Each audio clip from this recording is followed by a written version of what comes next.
এই পৃথিবীতে সব নবীদের মধ্যে থেকে মুসা আলাইহিস সালামের মেজাজ ছিল খুব গড়ন। উনি রেগে গেলে, এই মিয়া সাইটটা গেলে মাথার চুলগুলা টুপি পাগড়ি ভেদ করে উপর দিয়ে এরকম খাড়া হয়ে দাঁড়ায় যেত। মুসা আলাইহিস সালাম বললেন, রব্বি আরিনি আনজুর ইলাইক, ও আল্লাহ আমি আপনারে দেখতে চাই। আল্লাহ বললেন, না মুসা আমারে দেখা যাবে। আল্লাহ বললেন দেখা যাবে না, মুসাকে আমি দেখেই ছাড়বো। আল্লাহ বলল না না, আল্লাহ বলে নো, মুসা বলে ইয়েস। আল্লাহ বলে নো, মুসা বলে ইয়েস। আল্লাহ কি বলে? মুসা কি বলে? আল্লাহ বলল নো, মুসা কয় ইয়েস। ভেজাল আছে না নাই? আল্লাহ বললেন, মুসা তিনবার নো বললাম, তুমি তিনবার ইয়েস বললা, তুমি তো ভেজাল লাগাই দিলা মুসা। মুসা আলাইহিস সালাম বললেন, ভেজাল টেজাল বুঝি না, আপনারে আমি দেখাই সারুম। কারণ মুসা আলাইহিস সালাম আল্লাহর আওয়াজ শুনতেন। আপনি কি আল্লাহর আওয়াজ শুনেন? তো আপনার দেখার বাসনা কেমন আর মুসা আলাইহিস সালামের দেখার বাসনা কেমন তো একরকম নয়। উনি তো আল্লাহর আওয়াজটা শুনতেন। ওয়া কাল্লামাল্লাহু মুসা তাকলিমা, without any media, without any via, Allah সরাসরি মুসার সাথে কথা বলতেন। জোরে করে আল্লাহু আকবার। উনি প্রতিদিন আল্লাহর সাউন্ডটা শুনেন। আল্লাহর সাউন্ড এত সুন্দর, না জানি আল্লাহ দেখতে কত সুন্দর। এই চিন্তা মুসা আলাইহিস সালামের মধ্যে আছে না নাই? এজন্য মুসা আলাইহিস সালাম তিনবার বললেন ইয়েস ইয়েস ইয়েস। আল্লাহ আমি দেখেই ছাড়বো। আল্লাহ কয় নো নো নো। ভেজাল লাগছে না? আল্লাহ বললেন, মুসা কোন নবী এমন আবদার করে নাই, তুমি কেন করলা? মুসা কয় আমি এমনই করি, আমি আমার যেটা মনে চাই ওইটা আমি আদায় কইরা সারি। সুবহানাল্লাহ কইবেন না? আল্লাহ বললেন ঠিক আছে, ফাইন ইস্তাকাররা মাকানাহু ফাসাউফা তারানি, তোমার দিকে নূরের তাজাল্লি দিলে তোমার তো খুঁজে পাওয়া যাবে না রে মুসা। আমি আমার নূরের তাজাল্লিটা আরব বিশ্বের সব চাইতে উঁচু পাহাড় তুর পাহাড়ের উপরে দেব। আমার নূরের ফোকাস আমি তুর পাহাড়ের উপরে দেব। ফাইন ইস্তাকাররা মাকানাহু ফাসাউফা তারানি, তুর পাহাড় যদি টিকে থাকতে পারে তুমি কিছু দেখলে দেখবা, আর তুর পাহাড় টিকে থাকতে না পারলে তোমার দেখা সম্ভব না। চিল্লায় বলেন ঠিক কি না? এই পৃথিবীতে সবচেয়ে বড় পাহাড় এশিয়া মহাদেশে হচ্ছে মাউন্ট এভারেস্ট, ইউরোপের হচ্ছে আলাস্কা পর্বতমালা, আমেরিকাতে হচ্ছে আল্পস পর্বতমালা, আরব বিশ্বের সবচেয়ে বড় পর্বতের নাম হলো তুর পাহাড়ের পর্বতমালা। কোন সুবহানাল্লাহ। এই তুর পাহাড়ের চূড়ায় আমি 2 বার উঠেছি। যে তুর পাহাড়ের কথা আল্লাহ কোরআনে 10 বার বলেছেন। আমার জীবনে এত কষ্ট কখনো হয় নাই যত কষ্ট হয়েছে তুর পাহাড়ে উঠতে। 120 জনের একটা কাফেলা নিয়ে আমি উঠেছিলাম, কাঁধে ব্যাগ। কত কষ্ট যে হয়েছে, পাহাড় কেটে কেটে সরকার রাস্তা বানিয়ে রেখেছে। দিনের বেলা ওঠা যায় না, ওঠা শুরু করতে হবে রাত 12টা 1টায়। উঠতে উঠতে আপনি রাত 4টার দিকে পৌঁছবেন। আবার ফজরের আজান দেয়া মাত্রই নামাজ পড়ে ব্যাক করবেন। You have to return back. ওখানে পৃথিবীর প্রাচীন একটা খ্রিস্টানদের গির্জা আছে, সেন্ট ক্যাথারিনা গির্জা। ওইখানে একটা গাছ আছে, যে গাছের ভেতর থেকে মুসা আলাইহিস সালাম আল্লাহর আলো দেখেছিলেন। ওই গাছটা আজও আছে। খ্রিস্টান, ইহুদি, মুসলমান 3 ধর্মের লোকদের জন্য এটা তীর্থস্থান, সবাই যায়। ওই গাছের গোড়া দিয়ে প্রতি বছর নতুন গাছ গজায়। খ্রিস্টানরা ওইখানে মনের কথা লিখে গার্লফ্রেন্ডের নাম লিখে দিয়ে আসে কাগজে, যাতে দেশে আসলে গার্লফ্রেন্ডের সাথে বিয়ে হয়ে যায়।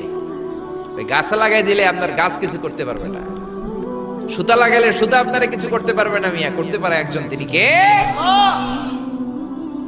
চূড়ায় উঠলাম ফজরের সময়। এত কষ্ট হয়েছে এই তুর পাহাড়ের চূড়ায় উঠতে, অসম্ভব কষ্ট। বাংলাদেশের পাহাড়গুলো মাটির পাহাড়। আপনি বান্দরবানের চিম্বুক পাহাড়ে যান, আমি উঠেছি চিম্বুকের চূড়ায়, সেনাবাহিনীর মিলিটারি ক্যাম্প আছে ওখানে। 3টার দিকেও চমৎকার বাতাস, সমস্যা নাই, কারণ পাথরটা মাটির পাথর, মাটির পাহাড়। পাহাড়টা কিসের পাহাড়? আর আরব বিশ্বের পাহাড়গুলো পাথরের পাহাড়। ওই পাথরের কন্টাকে যদি সানশাইন লাগে, সূর্যের আলো লাগে, 2 ঘন্টার মধ্যে মরুভূমির মতো গরম হয়ে যায়, আর থাকা যায় না। আমরা নেমে আসলাম ফজরের নামাজ পড়ে। আল্লাহ বললেন, মুসা ঠিক আছে, বায়না যখন ধরেছো, আমার নূর দেখতে চাও, তাড়াতাড়ি তুর পাহাড়ের উপরে উঠে যাও। আগামীকাল তুর পাহাড়ের উপরে তুমি এতটার সময় আসবা, আমি আমার নূরের তাজাল্লি তুর পাহাড়ে দিয়ে দেব। যদি তুর পাহাড় টিকতে পারে তুমি দেখবা। মুসা আলাইহিস সালাম তো খুশিতে বাকবাকুম। এতদিন আল্লাহর আওয়াজ শুনতাম, এখন আল্লাহরে দেখবো, নূর দেখা যাবে। পরের দিন ওযু করে গোসল করে সাইয়েদনা মুসা আলাইহিস সালাম দৌড়াতে দৌড়াতে টাইমের আগেই হাজির। টাইমের আগেই যে তুর পাহাড়ের উপরে হাজির। আল্লাহ বললেন, মুসা এত আগে আসলা কেন? মুসা কয়, আমার তো আর সয় না। কোন সুবহানাল্লাহ। আল্লাহ বললেন আমার সব কাজ টাইমলি হয়। সময় যখন হলো, শেষবারের মতো আল্লাহ মুসা আলাইহিস সালামকে জিজ্ঞেস করলেন, মুসা তুমি কি আসলেই আমার নূর দেখতে চাও কিনা? কারণ খেলাটা সাধারণ কোনো খেলা নয়, এটা বিপিএল এর খেলা নয়, আইপিএল এর নয়, এটা মুসার সাথে বিশ্ব গভর্নমেন্টের খেলা, ঠিক না? খেলার মাঝখানে যে যদি বলে আমি খেলবো না, তাহলে কিন্তু হবে না রে মুসা। আমার নূরের তাজাল্লি আমার আরশের উপর থেকে দুনিয়াতে পড়বে, খেলাটা বড় ডেঞ্জারাস খেলা, ঠিক কি না? মুসা আলাইহিস সালাম বললেন ব্যাপার না, ব্যাপার না, আমি রাজি। সবচেয়ে শক্তিশালী নবী ছিলেন মুসা আলাইহিস সালাম। আল্লাহ বললেন মুসা আমারে তুমি দেখতে চাও, তুর পাহাড়ের মধ্যে সোজা হয়ে দাঁড়াও। সাইয়েদনা মুসা আলাইহিস সালাম সোজা হয়ে দাঁড়িয়ে রইলেন। মুসা আলাইহিস সালাম শক্ত করে দাঁড়িয়ে রইলেন। আল্লাহ বললেন মুসা এই খেলাটা সাধারণ খেলা না, তোমার সাথে আমি আল্লাহর খেলা, দেখবা কিনা বলো? মুসা কয় আমি রাজি। মুসা কি কয়? আমি রাজি। আল্লাহ বললেন okay, now I am gonna start the game. আমি এবার গেম শুরু করে দেব মুসা। ডানে বায়ে সামনে পেছনে চতুর্দিকে 12 ফারসাক এরিয়া, 4 ফারসাক এরিয়া, 1 ফারসাকে 4 মাইল, 1 ফারসাকে 3 মাইল, 4 ফারসাকে 12 মাইল। 12 মাইল এরিয়ার মধ্যে যত মশা ছিল, মাছি ছিল, সাপ ছিল, ইঁদুর ছিল, ব্যাঙ ছিল, ঝিঝি পোকা ছিল, আল্লাহ বললেন 12 মাইল এরিয়ার বাইরে চলে যা, পুরো তুর পাহাড়ের এরিয়াটারে ফাঁকা করে দে, খেলা শুরু হবে। সুবহানাল্লাহ পড়েন। মশা, মাছি, ঝিঝি পোকা যত কিছু আছে সব 12 মাইল এরিয়ার বাইরে চলে গেল, সব চলে গিয়েছে। এবার মুসা আলাইহিস সালাম দাঁড়িয়ে রইলেন।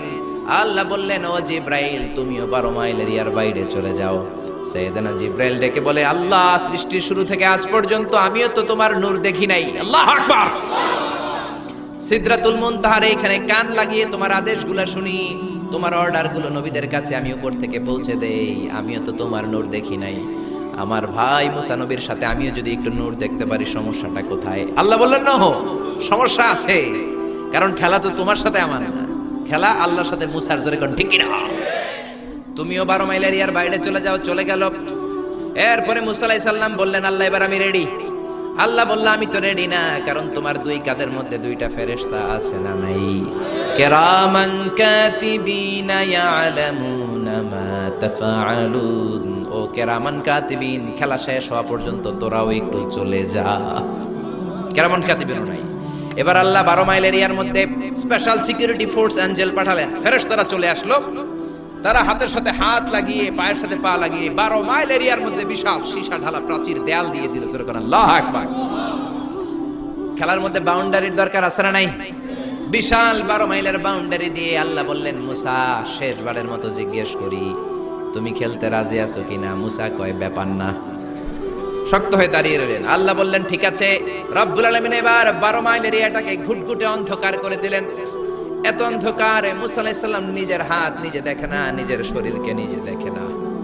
এত ঘুটঘুটে অন্ধকার, অন্ধকার দেখে আশেপাশে কোনো আওয়াজ নাই। এতক্ষণ মশামাছির ভনভন ছিল, ঝিঝি পোকার ঝিঝি শব্দ ছিল, এখন কোনো আওয়াজ নাই। মুসা নবীর অন্তরে এবার ভয় ঢুকাই দিছে কে?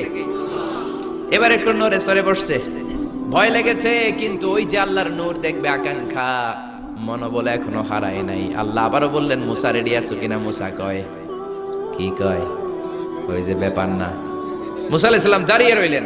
তিনি বললেন ইয়েস আমি দেখব। এবার আল্লাহ মুসা আলাইহিস সালামের চোখের পাওয়ার বাড়িয়ে দিলেন। আল্লাহ বললেন তোমার চোখের জ্যোতি আমি বাড়িয়ে দিলাম, ঊর্ধ্ব জগতের জিনিস এখন তুমি দেখবা, ঊর্ধ্বাকাশের জিনিস দেখবা। উপরের দিকে তাকাও। 12 মাইল এরিয়াকে অন্ধকার দূর করে আলোময় করে দিলেন। এবার সাইয়েদনা মুসা আলাইহিস সালামের চোখে এত পাওয়ার, উপরের দিকে তাকিয়ে সব দেখতে পেলেন। কোন সুবহানাল্লাহ। তাকিয়ে দেখলেন প্রথম আকাশের মহাশূন্য, তারপরে প্রথম আকাশ। আমরা যেটা দেখি এটা কিন্তু প্রথম আকাশ না। আপনি জীবনও আকাশ দেখেন নাই। আকাশ কি এত কাছে? আপনি যা দেখেন it's a space, open space. প্রথম আকাশের মহাশূন্য, তারপরে প্রথম আকাশ, তারপরে দ্বিতীয় আকাশের মহাশূন্য, তারপরে দ্বিতীয় আকাশ, তারপরে তৃতীয় আকাশের মহাশূন্য, তারপরে তৃতীয় আকাশ। আপনারা সূর্য, চন্দ্র, galaxy, milky way, black hole, Proxima Centauri, Alpha Centauri, A Alpha Centauri B, যা দেখেন সব প্রথম আকাশের মহাশূন্যের ভেতরে। চিল্লায় বলেন ঠিক কিনা? মুসা আলাইহিস সালাম তাকিয়ে দেখলেন তারা দেখা যায়।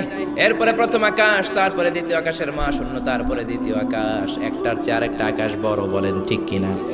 বিষ্ণু বললেন প্রথম আকাশের চেয়ে দ্বিতীয় আকাশ কত বড়? শোনো শোনো, তোমার হাতের আংটিটা যদি মরুভূমির মাঝখানে তুমি ছেড়ে দাও, মরুভূমির তুলনায় তোমার হাতের আংটি যত ছোট, আল্লাহর দ্বিতীয় আকাশের তুলনায় আল্লাহর প্রথম আকাশ তত ছোট। একটার চার একটা বড়। তিনি সপ্ত আকাশ দেখতে পেলেন, তারপরে দেখলেন সিদরাতুল মুনতাহা, তারপরে তাকিয়ে দেখলেন বাইতুল মামুর। এটা ফেরেশতাদের কিবলা, জোরে কোন ঠিক কিনা? আমরা কাবা ঘরে মক্কায় যে চারিদিকে তাওয়াফ করি, ফেরেশতারা ঠিক কাবার বরাবর উপরে বাইতুল মামুরের চারদিকে তাওয়াফ করে।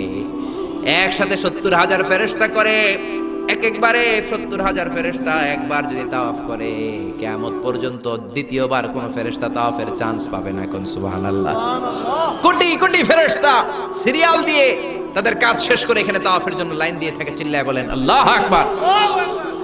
এরপরে সাইয়েদনা মুসা আলাইহিস সালাম তাকিয়ে দেখলেন বিশাল বড় কোরআনের বাড়ি দেখা যায়, বাল হুয়া কোরআনুম মাজিদ ফি লাউহিন মাহফুজ, লাউহে মাহফুজ দেখতে পেলেন। এরপরে তাকিয়ে দেখেন আল্লাহর কুরসি দেখা যায়, তারপরে দেখলেন আল্লাহর আরশ দেখা যায়, তারপরে দেখলেন আল্লাহর 70,000 নূরের পর্দা দেখা যায়। কোন সুবহানাল্লাহ। এবার আল্লাহ নূরের পর্দা থেকে নূরের ফোকাস করবেন। সবচেয়ে ছোট পর্দা হলো প্রথম পর্দাটা। রব্বুল আলামিন বললেন, মুসা তুমি শেষ বারের লাস্ট ডেস্টিনেশনে, শেষ স্টেশনে চলে এসেছো। এবার যদি তুমি আমার নূর দেখতে চাও দেখাবো, তুমি দেখতে না চাইলে খেলা বন্ধ করে দিব। দেখতে চাও কিনা? মুসা বলে আমি দেখতে চাই। রব্বুল আলামিন মুসার কথা শুনে এবার নূরের পর্দা থেকে নূরের ফোকাস দিবেন। কতটুকু দিবেন? মুফাসসির হয়রান হয়ে গিয়েছেন, ব্যাখ্যায় কি বলবেন। কেউ কেউ বলেছেন মিসলা উন্মুলাতিল খুনসার, এই যে আমরা কানি আঙ্গুল বলি না, এটারে আরবিতে এটার বলে খেনসার, এটার বলে ইবহাম, এটার বলে সাবাবা, এটার বলে উস্তা, এটা বিনসার, এটা খেনসার। ইবহাম সাবাবা আমরা বলি শাহাদাত আঙ্গুল, আরবিতে বলে সাবাবা, এটার বলে উস্তা, এটার বলে বিনসার, এটার বলে খেনসার। মুফাসসিরিন ইকরাম বলেন খেনসার আঙ্গুল পরিমাণ, এই আঙ্গুলের কানি আঙ্গুলের সামনে যতটুকু পরিমাণ, ওই পরিমাণ জায়গা আল্লাহ 70,000 নূরের পর্দা নয়, শুধুমাত্র প্রথম পর্দাটা এতটুকু ফাঁক করেছে। আবার কোন কোন মুফাসসিরিন বলেছেন না না, এত বেশি না। একটা সুয়ের পেছনে যত ছিদ্র, সুয়ের ভেতরে সুতা ঢোকানোর জন্য যতটুকু ছিদ্র লাগে, ততটুকু ছিদ্র আল্লাহ আলাদা করে তিনি ফোকাস করেছেন। ফালাম্মা তাজাল্লা রাব্বুহু লিল জাবালি জাআলাহু দাক্কাও ওয়া খাররা মূসা সাইকা। রব্বুল আলামিন নূরের তাজাল্লি যখন তুর পাহাড়ের উপর দিলেন, 1 সেকেন্ডের জন্য নূরের ফোকাস নয়, 1 সেকেন্ড 1000 ভাগ করলে হয় 1 মাইক্রোসেকেন্ড, 1 মাইক্রোসেকেন্ড 1000 ভাগ করলে হয় 1 ন্যানো সেকেন্ড। 1 ন্যানো সেকেন্ডের জন্য রব্বুল আলামিন নূরের ফোকাস দিলেন। কোন সুবহানাল্লাহ। সুবহানাল্লাহ। ওই নূরের ফোকাস পেয়ে ফালাম্মা তাজাল্লা রাব্বুহু লিল জাবালি জাআলাহু দাক্কা ওয়া খাররা মূসা সাইকা, মুহূর্তের মধ্যে বিশাল সিলসিলাত তুরে সাইরা আল্লাহর নূরের তাজাল্লিতে জ্বলে পুড়ে মেসাকার হয়ে যায়। মূসা আলাইহিস সালাম কি আর দেখবে? এটা তো 1 সেকেন্ডও না। 1 সেকেন্ডে 1000 ভাগ করলে 1 মাইক্রোসেকেন্ড, 1 মাইক্রোসেকেন্ডকে 1000 ভাগ করলে 1 ন্যানো সেকেন্ড। 1 ন্যানো সেকেন্ডের জন্য নূরের ঝলক মেরেছেন। ওই নূরের ঝলকে তুর পাহাড় জ্বলে যায়। সাইয়েদনা মূসা আলাইহিস সালাম বেহুশ হয়ে পাহাড়ের উপরে পড়ে যায়। কোন সুবহানাল্লাহ। হুশ ফেরার পরে হাত জোর করে আল্লাহর কাছে ক্ষমা চায়, মাবুদ রে, আর জীবনে বায়না ধরবো না, আর জীবনে বলবো না আমি তোমারে দেখতে চাই, জনমের স্বাদ মিটে গেছে। কিছুই দেখতে পারে নাই, 1 তাজাল্লিতে বেহুশ হয়ে পড়ে গিয়েছে। চিৎকার করে পড়েন আল্লাহু আকবার।